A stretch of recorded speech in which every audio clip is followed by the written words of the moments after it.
In today's video, I'm going to teach you how to add testimonials to Webflow.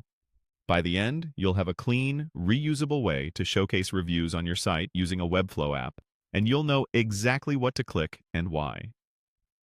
Start by opening your Webflow project in the Designer.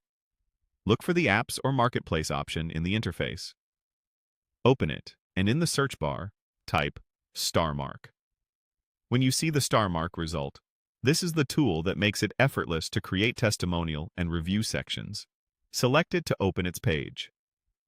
On the listing page, take a moment to review the description so you know what the app provides and how it structures reviews. Then switch over to the Permissions tab and confirm what access it needs to work with your site's content. When you're comfortable with that, click Install on Site and choose the project you have open. The app will load inside your Webflow environment so you can configure your first review. Before you start filling things in, note the prompt recommending that your image media be uploaded to Webflow's Assets library. This is important because the app will pull reviewer headshots and company logos from your existing assets. If you don't see the images you need yet, quickly upload them to Assets so they're ready to select. Now move through the review form. Enter the testimonial content itself, the quote or feedback you want to feature. Add the reviewer's details, such as their name, role or title, and company. If there's a link you want to associate with the company, add that as well. You can optionally provide a short headline or summary to make the quote stand out.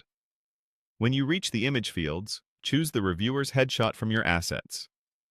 For the company logo field, click to open the asset picker again and select the appropriate logo. If you uploaded new files a moment ago, they'll appear here and can be selected immediately. Set the star rating to match the review, and adjust any available toggles the app provides, such as marking the review as featured or controlling its visibility. These options help you fine-tune how and where the testimonial will appear within your layout. Once everything looks right, text entered, details complete, images selected, and rating set, finish by clicking Add Review. The app will create the testimonial item for your project, ready to be